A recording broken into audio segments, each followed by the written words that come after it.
Last week, journalists at ESPN published the results of a bombshell investigation into human rights violations at NBA training academies in China.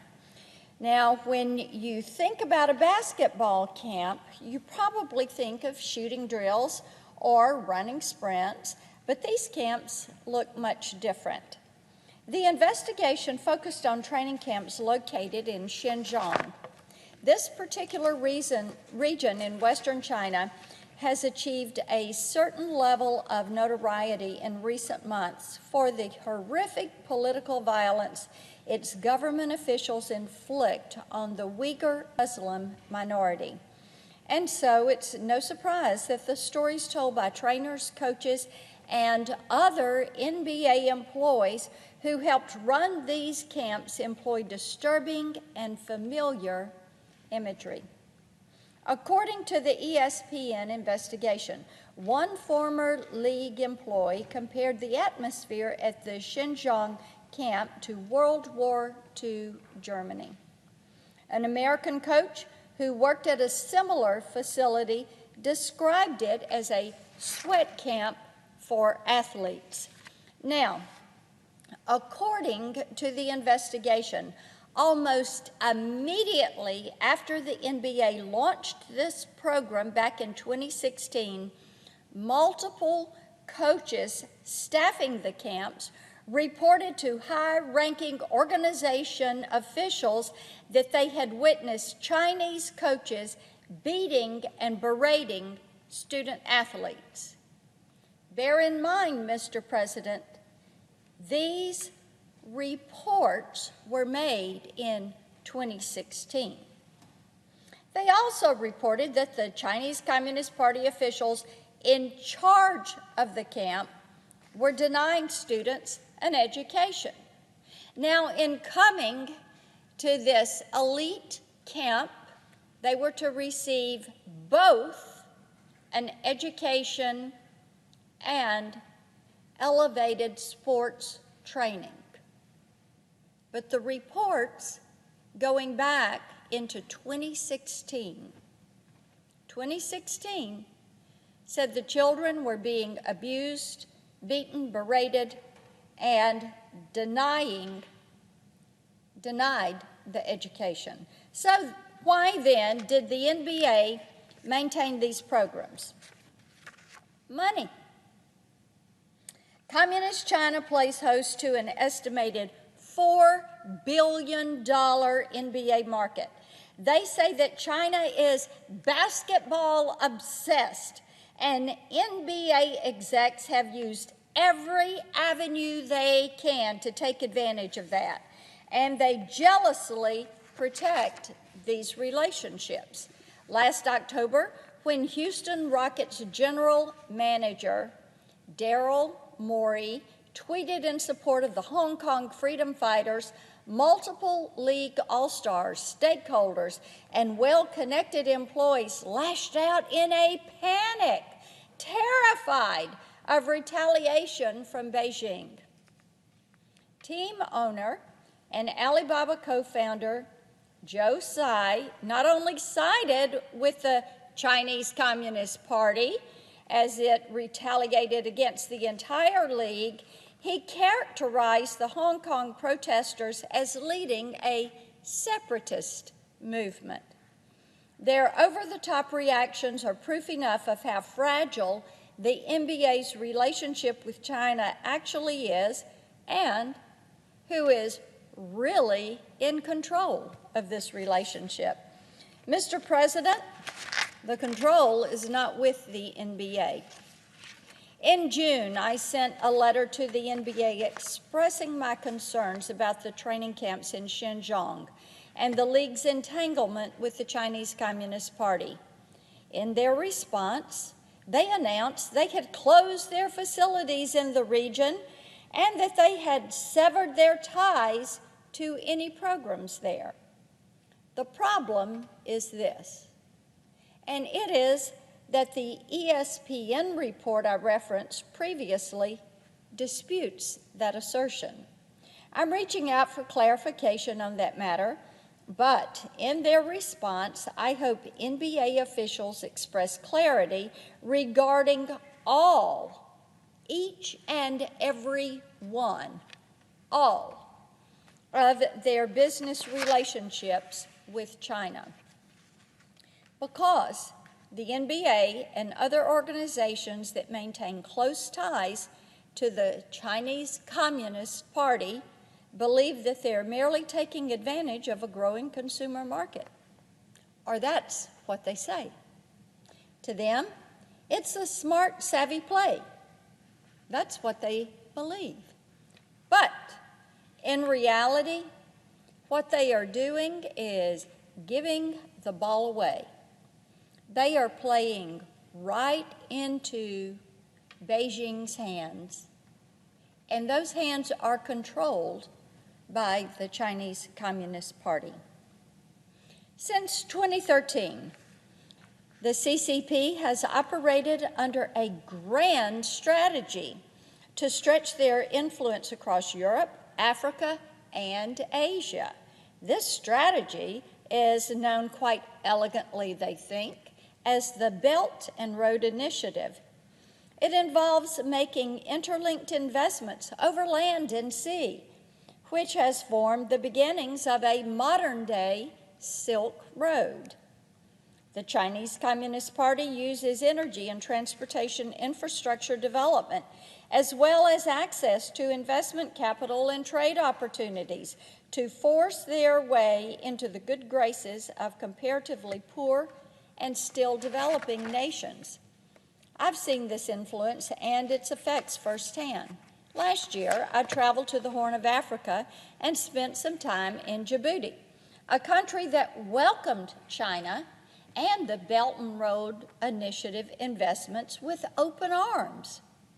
China now holds somewhere in the neighborhood of 80% of that country's national debt. 80% of their debt is held by Communist China. The government in Djibouti, in turn, agreed to accommodate China's first overseas military outpost, grant access to a crucial sea lane, and implement the Orwellian Smart Cities program. Now, I will tell you, if I asked you to picture a modern-day surveillance state, chances are the picture that popped into your head would come pretty close to what is happening right now in Djibouti City. But the other thing I saw while in Djibouti was its vital strategic importance to the United States. Our military relationship is one that exists on the front lines of great power competition, and it is essential to continue American commitment to and investment in African partners like Djibouti. Wherever AFRICOM headquarters are located, we must not lose sight of the importance of resourcing the African continent for great power competition. This is the combatant command that consistently proves it can do the most with the least, and it is a front where we can play offense, not defense, against two of our major adversaries, China and Russia. The way China does business makes maintaining these relationships incredibly important. The BRI functions behind a veil of secrecy to the tune of somewhere between $1 and $8 trillion in foreign investment. Now think about this. China invests their dollars in the United States. Currently, China holds over $1.1 trillion in U.S. debt. They do that, Mr. President, because Congress has the power of the purse, but Congress seems to think, print more money. We can issue some debt. We can afford it. All the while, China is making money off of our debt. And then, with those profits, what are they doing? They are investing in countries around the globe. As I said, now what we know about the Belt and Road Initiative, the Digital Silk Road, their push in great power competition, they have now spent somewhere between $1 trillion and $8 trillion around the globe. Some of these countries, like Djibouti, they're holding 80% of the debt in exchange for locating a military post, for having a naval base, for building out their spy network globally. This is what they're up to. And these low-interest loans they offer lead these countries into unsustainable debt burdens. Some countries' overall debt to China is well above 20% of their GDP. Many of these loan recipients exist on the brink of a debt crisis. And when you get in a debt crisis, when your debt is more than your income, what happens? The person holding your debt does what, Mr. President? We know, they own you. They own you. So in short, China has set a series of debt traps for smaller, struggling countries to just go tumbling over the cliff.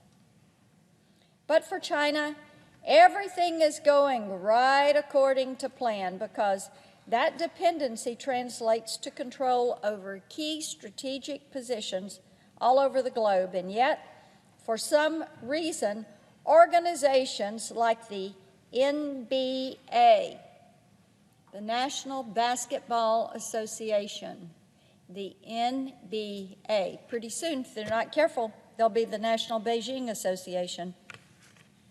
What are they doing? They're ignoring this. Why are they ignoring it?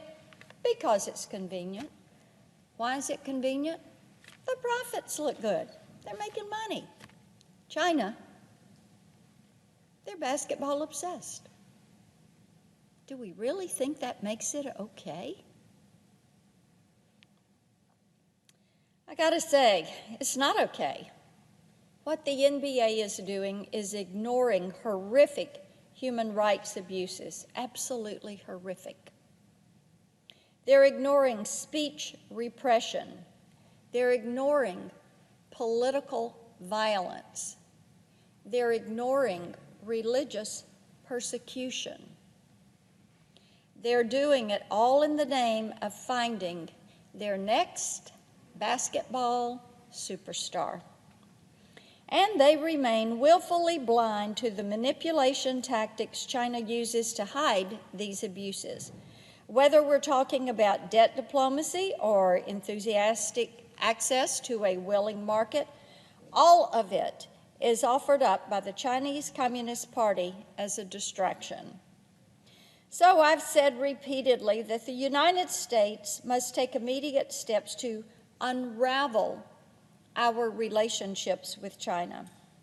The rapid and unnecessary spread of COVID-19 caused by the Chinese Communist Party's reckless attitude in the early days of the pandemic is proof enough of how dangerously vulnerable we are to the Chinese influence. But this unraveling cannot occur if governments and organizations alike refuse to acknowledge what the American people know to be true: that we had a real chance to keep China in check, but we missed the opportunity.